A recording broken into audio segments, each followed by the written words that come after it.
வைக்க தேவையானது ஒரு கப் பருப்பு எடுத்து நல்லா அலசிக்கணும். இந்த 2 ப்ராடக்ட்டும் நான் மீஷோவில் வாங்கினது. எவ்வளோ யூஸ்ஃபுல்லாக இருக்குன்னு பார்த்தீங்களா? இதில் வந்து 1/4 ஸ்பூன் மஞ்சள்தூள் போட்டுக்கோங்க, 1/2 ஸ்பூன் ஜீரகம் போட்டுக்கோங்க, பெருங்காயத்தூள் கொஞ்சம் போட்டுக்கோங்க, ஒரு தக்காளி ஒன்று போட்டுக்கோங்க,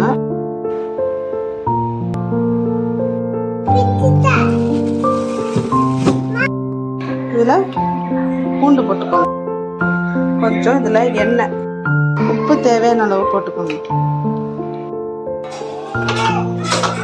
அடுப்பு பற்ற வச்சுட்டு வச்சுட்டு சாம்பார் வைக்க தேவையான பொருள் கத்திரிக்காய், வெண்டைக்காய், தக்காளி, வெங்காயம் எல்லாமே ஜீரகம், தாளிப்பு, கடுகு கொஞ்சம் போட்டுக்கோங்க, மிளகாய் 2 போட்டுக்கோங்க, அதில் வெங்காயம் எடுத்து வச்சுக்க வெங்காயம்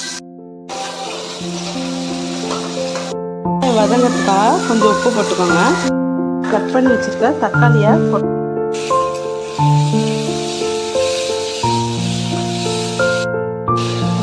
பெருங்காயத்தூள் போட்டுக்கோங்க.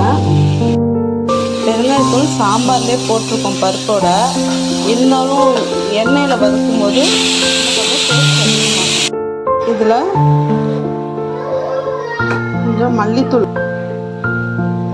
1 ஸ்பூன் போட்டுக்கோங்க, மிளகாத்தூள் சாம்பார் தூள் 1/4 ஸ்பூன் போட்டுக்கோங்க.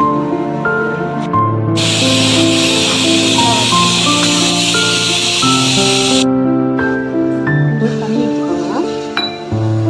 வெண்டைக்காவை எடுத்துக்கோங்க, கட் பண்ணி வச்சுக்கோங்க. கத்திரிக்காய், நெல்லிக்காய் சைஸ் அளவுக்கு புளி எடுத்துக்கோங்க. புளி எடுத்து தண்ணியில் போட்டுக்கோங்க. புளி எடுத்து தண்ணியில் போட்டுக்கோங்க. காயெல்லாம் நல்லா கொதிஞ்சிட்ருக்கு, காய் வேகட்டும். இதில் வந்து பருப்பு வெந்தோன்னா பருப்பை போட்டு அதுக்கப்புறம் புளி தண்ணியை ஊற்றிக்கணும்.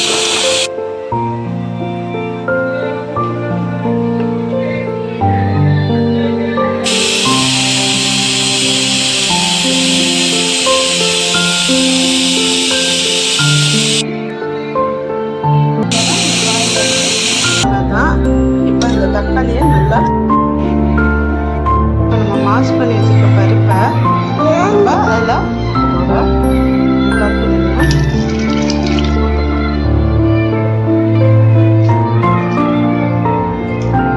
பருப்பு பார்ப்போம். இதில் நம்ம எடுத்து வச்சுருக்க புளி தண்ணியை இதில் கொஞ்சம் ஊற்றிக்குவோம். சாம்பாரை கொதிட்டும், கொஞ்ச நேரம் மூடி வச்சிடணும். கொதிஞ்சோன்னு பார்க்கலாம். இதுதான் வெண்டைக்காய் கத்திரிக்காய் சாம்பார். வெண்டைக்காய் கத்திரிக்காய் சாம்பார் என் வீட்டு செடியில், என் வீட்டு தோட்டத்தில் நான் வச்ச செடி என் பையன் பறித்து கொடுத்ததில் நான் சாம்பார் வச்சுட்டேன். காரம் எல்லாமே இருக்கான்னு பார்த்துக்கோங்க. கொஞ்சம் உப்பு போட்டுக்கோங்க.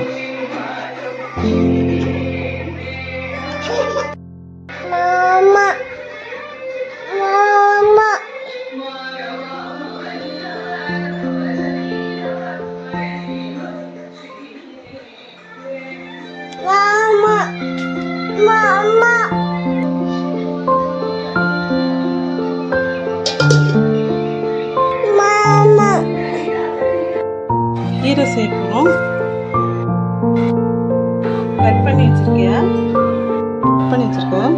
கீரையை நல்லா தண்ணியில் போட்டு தண்டு கீரையை செய்ய போகிறோம். தண்டு கீரை செய்ய ஃபஸ்ட்டு கீரையை நல்லா அலசி எடுத்துக்கோங்க. பொடி பொடியாக கட் பண்ணி கீரையை நல்லா அலசி எடுத்துக்கோங்க.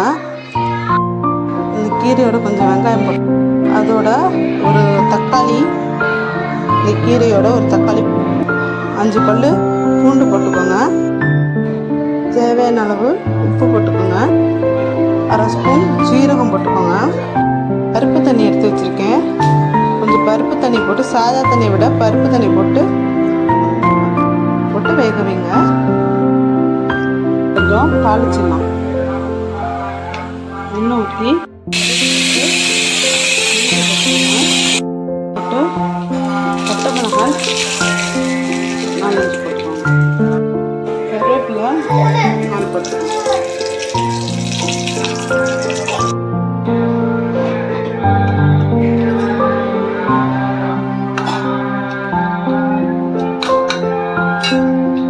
இந்த மாசுறால நல்லா மாசு பண்ணி நல்லா மசிச்சு விட்டிங்கன்னா கீரை நல்லா கடைஞ்ச மாதிரி கடைஞ்சிரும்.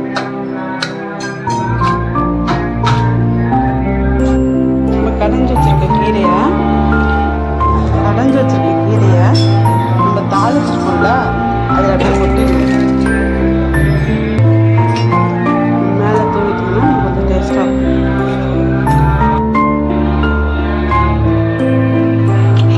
என் வீட்டு தோட்டத்தில் காய்ச்சி சாம்பார் இது மாதிரி செஞ்சு பாருங்க, போட்டு சாப்பிடும்.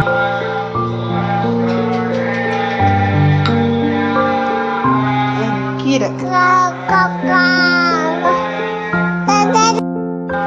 சுவையான சாம்பார் சாதம் ரெடி.